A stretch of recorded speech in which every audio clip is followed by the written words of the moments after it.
বিএনপির ভারপ্রাপ্ত চেয়ারম্যান জনাব তারেক রহমান এই রাস্তা দিয়ে রাজধানীর কুড়িল বিশ্ব রোডের এই ফ্লাইওভার দিয়ে তিনি সমাবেশ স্থলে পৌঁছাবেন এবং সেজন্য এখানে বিশেষ নিরাপত্তা জোরদার করেছে বাংলাদেশ সেনাবাহিনী এবং বিভিন্ন জেলা থেকে বিভিন্ন অঞ্চল থেকে আসা নেতাকর্মীরা কিন্তু এখানে ভিড় করেছে ঠিক এই জায়গায় এবং আইন শৃঙ্খলা রক্ষাকারী বাহিনী বাংলাদেশ সেনাবাহিনী কিন্তু এখানে যে উৎসুক জনতা তাদেরকে রাস্তা থেকে সরিয়ে দিচ্ছে এবং মূল ফটকটা যেটা এই ফ্লাইওভারের এখানেও কিন্তু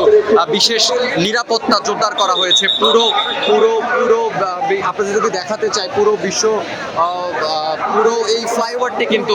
বিশেষ নিরাপত্তা দিয়ে রেখেছে বাংলাদেশ সেনাবাহিনী এবং মানুষের যেই ঢল সকাল থেকে কিন্তু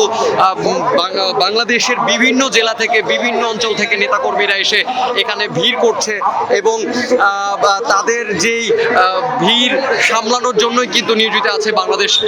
সেনাবাহিনী নিয়োজিত রয়েছে এবং এই ফ্লাইওভারটি ঠিক আপনাদেরকে যদি দেখানো যায় এই ফ্লাইওভারটি দিয়েই তারেক রহমান 300 ফিটের সমাবেশ স্থলে এসে পৌঁছবেন সেই জন্যই বিশেষ নিরাপত্তা বাংলাদেশ সেনাবাহিনীর পক্ষ থেকে করা হয়েছে।